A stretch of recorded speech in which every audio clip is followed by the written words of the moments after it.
day mga ka-Indays, maka-Edsy, please, may favor lang po ako. Baka gusto nyo pong mag-order sa TikTok, so pwede po, paki-visit po ng Yellow Basket natin. And then, mga mga magaganda po yung mga products doon. Tapos, very nice and affordable.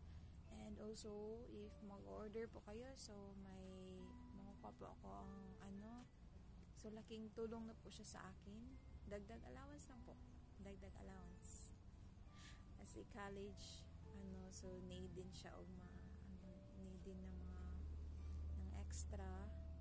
So, I hope na you please visit my Yellow Basket in my account there, and then marami po kayong pagpipilian doon ng mga iba't ibang klaseng product, and then as in very nice yung mga products doon, and baka pwede pa kayo visit.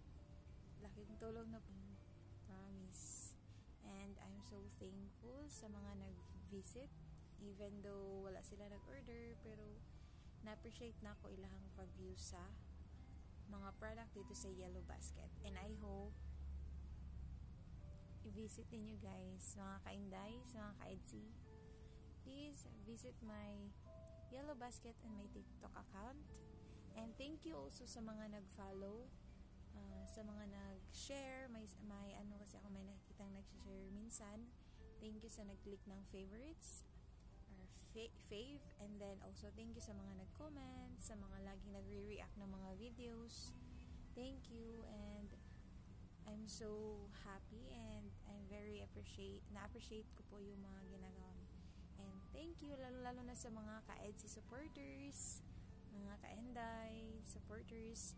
Thank you, and I hope mag-iingat po kayo lagi, and keep safe, and God bless, and thank you po.